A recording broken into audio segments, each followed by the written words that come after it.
శ్రీరామచంద్ర పరబ్రహ్మణే నమః. జై శ్రీరామచంద్ర. ఇటీవల గత వారం రోజుల నుంచి తిరుమల తిరుపతి దేవస్థానంలో లడ్డూ గురించి జరుగుతున్న వివాదాస్పద వ్యాఖ్యల గురించి హిందూ భక్తులందరూ మనసు వికలం చెందుతున్నారు. వాళ్ళ మానసికంగా గాయపడుతూ ఉన్నారు.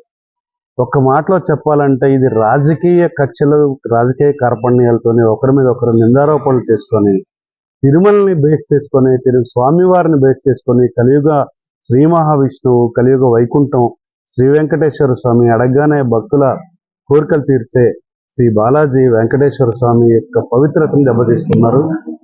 ఈ పాపంలో చంద్రబాబు నాయుడు ముఖ్యంగా, ఎందుకు అంటే చంద్రబాబు నాయుడు గారిని నేను విమర్శించేది, మరి అక్కడ నిన్న ఈఓ గారు మరి 4 లారీలు ఏఆర్ కంపెనీకి సంబంధించిన 4 లారీలు వచ్చాయి, వాటిని తిప్పి పంపించాము, అవి వాడలేదని నిన్న చెప్పారు. మొట్టమొదటిగా ఫస్ట్లో ఇదే ఈఓ గారు వనస్పతి నూనెలు కలిశాయని చెప్పారు. ఆ తర్వాత చంద్రబాబు నాయుడు గారేమో ఇందులో పంది మాంసం, పంది కొవ్వు, లేకపోతే జంతు కొవ్వు, లేకపోతే చేప నూనెలు, ఇంకా రకరకాలు ఇవన్నీ కలిశాయని చెప్పి చంద్రబాబు నాయుడు గారు చెప్పారు, ముఖ్యమంత్రి గారు. ఆ తర్వాత మళ్ళీ చంద్రబాబు నాయుడు గారి వ్యాఖ్యల్ని ధృవపరుస్తూ ఈఓ గారు కూడా మూడోసారి మరి ఆయన తన మాటల్ని చంద్రబాబు నాయుడు గారికి అనుగుణంగా ఇందులో పంది కొవ్వు ఇవన్నీ కలుస్తున్నాయి, జంతువులు కలుస్తున్నాయని చెప్పి తను కూడా చెప్పారు. మళ్ళీ మొన్న ట్విట్టర్లో హెచ్లో పోస్ట్ చేస్తూ 4 ఏఆర్కి సంబంధించిన ఏఆర్ నెయ్యి వారి కంపెనీకి సంబంధించిన వాహనాలు వచ్చాయి, ఆ వాహనాలన్నింటినీ తిప్పి పంపించాం, ఆ నెయ్యి వాడలేదు అని చెప్తున్నారు. మరి వాడనప్పుడు మరి దీని మీద వివాదాస్పదం ఎందుకు చేయాలంటే, హిందూ మతం వీళ్ళకి తేరగా దొరికిందా హిందూ మతాన్ని బదనాం చేయడానికి? హిందూ మతాన్ని తేరగా దొరికింది కాబట్టి వీళ్ళు బదనాం చేస్తున్నారా? అంటే వెంకటేశ్వర స్వామిని కానీ లేకపోతే శ్రీరామచంద్రుని కానీ వీళ్ళకి నోరు లేదు కాబట్టి వీళ్ళు ఇష్టారాజ్యంగా ప్రవర్తిద్దాం అనుకుంటున్నారా? ఇది చాలా తప్పు. ఎందుకంటే లోకేష్ కూడా ఆయన ట్విట్టర్లో, ఆయన ట్వీట్లో 4 ఏఆర్ కంపెనీకి వచ్చిన 4 లారీలు వచ్చాయి, ఆ 4 లారీలను వెనక్కి పంపించామని చెప్పారు. మరి వెనక్కి పంపించిన తర్వాత వివాదం ఎక్కడుంది? ఇంకా ఈ సంప్రోక్షణ ఎందుకు? ఈ భక్తుల మనస్సులు గాయపరచడం ఎందుకు? మనోభావాలు దెబ్బతీయడం ఎందుకు? ప్రపంచవ్యాప్తంగా ఉన్న హిందువుల యొక్క సంస్కృతిని, సాంప్రదాయాన్ని ఈ తూట్లు పోవడం ఎందుకు? ఇవన్నీ కూడా మరి చంద్రబాబు నాయుడు గారికి భక్తి భావం ఉందో లేదో తెలియదు, కానీ ఆయన తెలియచేశాడో తెలియదు, కానీ హిందుత్వం మీద దాడి మాత్రం చేశాడు. ఆయన మాటల్ని బట్టి ఈరోజు హిందువులు రకరకాలుగా మాట్లాడుతూ ఉన్నారు. ఇది చాలా అన్యాయం. అట్లాగే భద్రాచలంలో కూడా శ్రీ సీతారామచంద్ర స్వామి వారి దేవస్థానంలో కూడా సాక్షాత్తు శ్రీరామచంద్రుడి పేరు మారుస్తూ రామనారాయణ అంటూ ఉంటే మిన్నకుంటున్నారు కొంతమంది మహానుభావులు. పదవుల నుండి గుడ్లు అప్పగించి చూస్తూ ఉన్నారు కొంతమంది మంత్రులు, పదవుల నుండి గుడ్లు అప్పగించి చూస్తూ ఉన్నారు ఎమ్మెల్యేలు, పదవుల నుండి గుడ్లు అప్పగించి చూస్తూ ఉన్నారు ముఖ్యమంత్రిగా ఉన్నవాళ్ళు. ఈ పాపం పండింది కాబట్టే మన కేసీఆర్ ప్రభుత్వం అడ్రస్ లేకుండా పోయింది. కాబట్టి భద్రాచలంలో ఇక్కడ ఉన్నది శ్రీరామచంద్రుడు కాదు, ఇక్కడ ఉన్న దశరథ మహారాజు తనయుడు కాదు అంటూ మరి అమెరికాలో మరి దేవస్థానం భద్రాద్రి దేవాలయాన్ని గుడి కడుతూ ఉన్నారు, భద్రాచల శ్రీరామచంద్ర అమెరికాలో గుడి కడుతూ ఉన్నారు. మరి మాకు తెలిసి ఇప్పటి వరకు అంటున్నారు 300 కోట్లు వాళ్ళు కలెక్షన్స్ కలెక్ట్ చేశారు అని. మరి వాళ్ళ మీద ఏం చర్యలు తీసుకోవట్లేదు. భద్రాద్రి సీతారామచంద్ర స్వామి నామమార్పు మీద చర్యలు తీసుకోవట్లేదు. అందరూ మంత్రులు వీళ్ళందరూ కూడా నోరెత్తి పిచ్చోళ్లాగా చూస్తూ ఉన్నారు. మరి దానికి ఖండించరా? మరి రాముడు దశరథ కొడుకు కదా, మరి కళ్యాణం సీతారామ కళ్యాణం జరపొద్దా? మరి వీళ్ళు సీతారామ కళ్యాణం అంటూ ప్రజల్ని మభ్యపెట్టి మోసగిస్తున్నారా దేవస్థానం? మరి అక్కడ వైదిక పండితులు వాళ్ళు పిచ్చి పిచ్చి వేషాలు వేస్తుంటే ఏమీ చేయలేని నిస్సహాయ పరిస్థితుల్లో తెలంగాణ ప్రభుత్వం ఉందా? మరి అలా ఉండబట్టే ఈ రోజున కేసీఆర్ ప్రభుత్వం అట్టడుగున కనుమరుగైపోయిందా? మరి అదే ప్రభుత్వం ఈ రోజు రేవంత్ రెడ్డి గారి ప్రభుత్వం కూడా మళ్ళీ అదే దశకు చేరుకోవాలని ఉందా?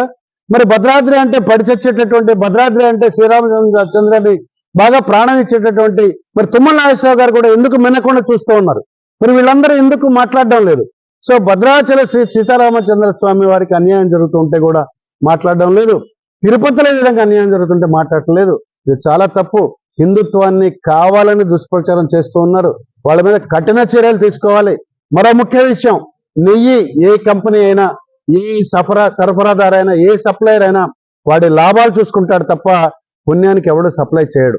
కాబట్టి తిరుమల తిరుపతి దేవస్థానం ఇప్పటికైనా పెద్దన్న పాత్ర వహించి రోజుకి 3 కోట్ల 4 కోట్ల ఆదాయం వస్తుంది కాబట్టి, నెలకి ఒక కనీసం 150 కోట్ల ఆదాయం వస్తుంది కాబట్టి, సంవత్సరానికి ఒక 1000 కోట్ల 1500 కోట్ల లాభం వస్తుంది కాబట్టి, మరి ఒక 1000 ఎకరాలో 2 ఎకరాలో 3000 ఎకరాలో 5000 ఎకరాలో ఒక ఫామ్ తయారు చేసి గవర్నమెంట్ మరి ఫామ్ ఇచ్చి ఆ ఫామ్ లో మరి ఆవుల్ని పెంపకం చేసి ఆ గోశాలను నిర్మించి ఆ గోశాలలో వేల మందికి ఉద్యోగాలు ఇచ్చి పవిత్రమైనటువంటి స్వచ్ఛమైనటువంటి ఆ గోశాల నుంచి నెయ్యి వారు తీసుకొని ఆ పాలు కూడా సంరక్షణలకి లేకపోతే ప్రతిరోజు అభిషేకాలకు కూడా రాష్ట్రంలో ఉన్న లేకపోతే దేశంలో ఉన్న మిగతా దేవాలయాలకు కూడా మరి వాళ్ళ గోశాల నిర్మించి గోశాల మెయింటైన్ చేసి పంపిస్తే సంతోషం. ఇప్పటికైనా ఆ పరిస్థితి రావాలి. కోట్లు ప్రైవేట్ కంపెనీలకు ఇచ్చేదానికంటే వాళ్ళు ఏదో కలుపుతున్నారనే దానికంటే తిరుమల తిరుపతి దేవస్థానం ఈ పెద్ద బృహత్ కార్యక్రమం తీసుకుంటే భారతదేశంలోనే కాదు ప్రపంచంలో ఉన్న హిందువులందరూ సంతోషపడతారు. కాబట్టి ఈ దిశగా ఆలోచన చేయవలసిందిగా కోరుతూ ఉన్నా. అదేవిధంగా మరొక విషయం, తిరుమల తిరుపతి దేవస్థానం అనేది ప్రపంచ ప్రసిద్ధిగాంచిన దేవస్థానం. మనమే కాదు, క్రైస్తవ భక్తులు, మిగతా కులాల భక్తులు కూడా అక్కడికి వచ్చి వాళ్ళ కోరికలు నెరవేర్చుకొని మొక్కులు చెల్లించడానికి వస్తూ ఉంటారు. కాబట్టి తిరుమల తిరుపతి దేవస్థానాన్ని కేంద్ర ప్రభుత్వ ఆధీనంలోకి వెళ్ళాలి, కేంద్ర ప్రభుత్వ అజమాయిషీలోకి వెళ్ళాలి, నేరుగా కేంద్ర ప్రభుత్వం చేయాలి. అట్లాగే భద్రాద్రి ప్రాంతం కూడా, భద్రాచలం కూడా శ్రీ సీతారామచంద్ర స్వామి వైకుంఠం నుంచి శ్రీ మహావిష్ణువు నేరుగా బదులకి ఇచ్చిన వరం మేరకు భద్రాచలంలో నేరుగా వచ్చి రామచంద్రుని సీతమ్మ తల్లి వేసిన ఇదిలో వచ్చి అవతారాల్లో వచ్చి ఇక్కడ కొలువై ఉన్న స్వామి. కాబట్టి ఇక్కడికి ముఖ్యమంత్రులు ఒక్కోసారి కేసీఆర్ ముఖ్యమంత్రిగా ఉన్నప్పుడు మరి నవమి తలంబ్రాలు తీసుకొని రాకుండా అలిగి వెళ్ళిపోయాడు. సరే, ఆయన అలాగే ప్రజలు కూడా అంతే తిరస్కరించారు. రామాగ్రహం కొట్టింది. ఇప్పుడు కూడా ఎవరైతే రాముడి పేరు మార్చారో వాళ్ళందరూ ఏ రకంగా బలవుతున్నారో రామాగ్రహం కొడుతూ ఉంది. కానీ భద్రాచలాన్ని కూడా కేంద్ర ప్రభుత్వ అజమాయిషీలోకి తీసుకొని భద్రాచల శ్రీరామనవమి సీతారాముల కళ్యాణానికి సాక్షాత్తు ప్రధానమంత్రి భద్రాచలానికి రావాలని చెప్పి నేను విజ్ఞప్తి చేస్తూ ఉన్నా.